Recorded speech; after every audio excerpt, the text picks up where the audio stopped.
Good morning everyone friends. আমি সুনিতা বসাক আবার চলে আসলাম আমার অল ফ্রেন্ডসদের জন্য। আজ আমি আপনাদের এমন একটা টিপস দেব যেটা আপনাদের কাজে লাগবে। আপনারা রিলস বানান, ভিডিও বানান, যে থিমের উপরেই আপনারা পেজটা চালু করছেন, প্রত্যেকেই লক্ষ্য যেন একই থাকে।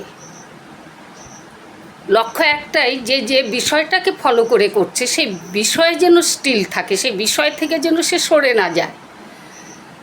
নাম্বার 2, ফেসবুক যে টুলসগুলো আছে সেই টুলসগুলো কিন্তু ভালো করে করতে হবে, মানে এডুকেশনটা সবার জন্য নিতে হবে। 3 নম্বর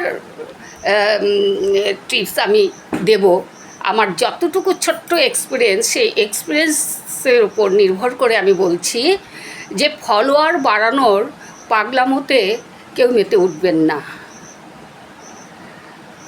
আপনি দিতে চেষ্টা করুন, টেক অ্যান্ড গিভ পলিসি নয়, গিভ অ্যান্ড টেক পলিসি। আপনি যত দেবেন তত পাবেন, আমি এতটুকু বুঝেছি।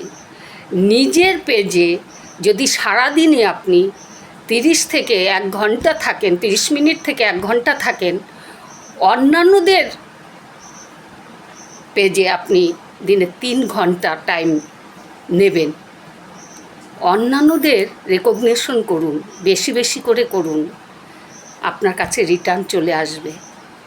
সুতরাং টেক অ্যান্ড গিভ পলিসি নয়, গিভ অ্যান্ড টেক পলিসি।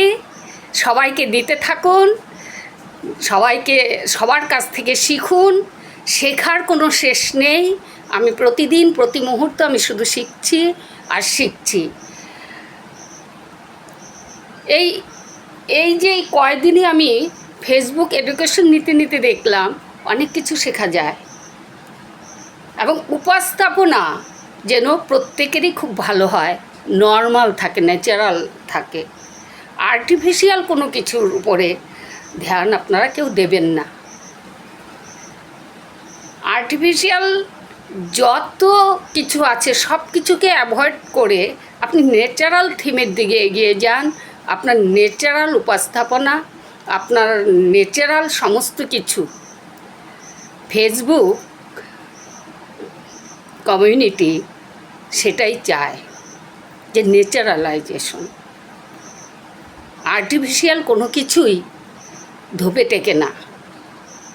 হ্যাঁ, তাতে হয়তো পাবলিকের লাইকস কমেন্ট বেশি পাওয়া যায়। আপনি ন্যাচারাল উপস্থাপনায় আপনি নিজেকে মেলে ধরুন, এবং নিজের ভেতরের যে ট্যালেন্ট আছে সেটা বের করে আনুন, আর কিছু নয়। আমি আরও অনেক কিছু দেখেছি। আমি মানে প্রতিদিন 3-4 ঘন্টা আমি এখন ফেসবুক নিয়ে থাকি, এবং প্রতিটা দিন প্রতি মুহূর্ত আমি শিখি যে এই যে এত সুন্দর সুন্দর পেজগুলো আছে, সেই পেজগুলোকে আমি ফলো করি, তাদের থেকে আমি শিখি এবং দেখি যে কি করলে আমি আমার নিজের পেজটাকে আরও উন্নত করে তুলতে পারবো। তা আজ আমি এতটুকুই বলবো, সবাই ভালো থাকুন, সুস্থ থাকুন, আনন্দে থাকুন, এবং আপনাদের নিজেদের পেজকে যথাসম্ভব এগিয়ে নিয়ে যান, এবং খুব ভালো হোক, সবার ফলোয়ার বাড়ুক, সবার ফ্রেন্ডস বাড়ুক, মানে প্রত্যেকের জন্য আমার শুভকামনা রইল। Thank you, bye by.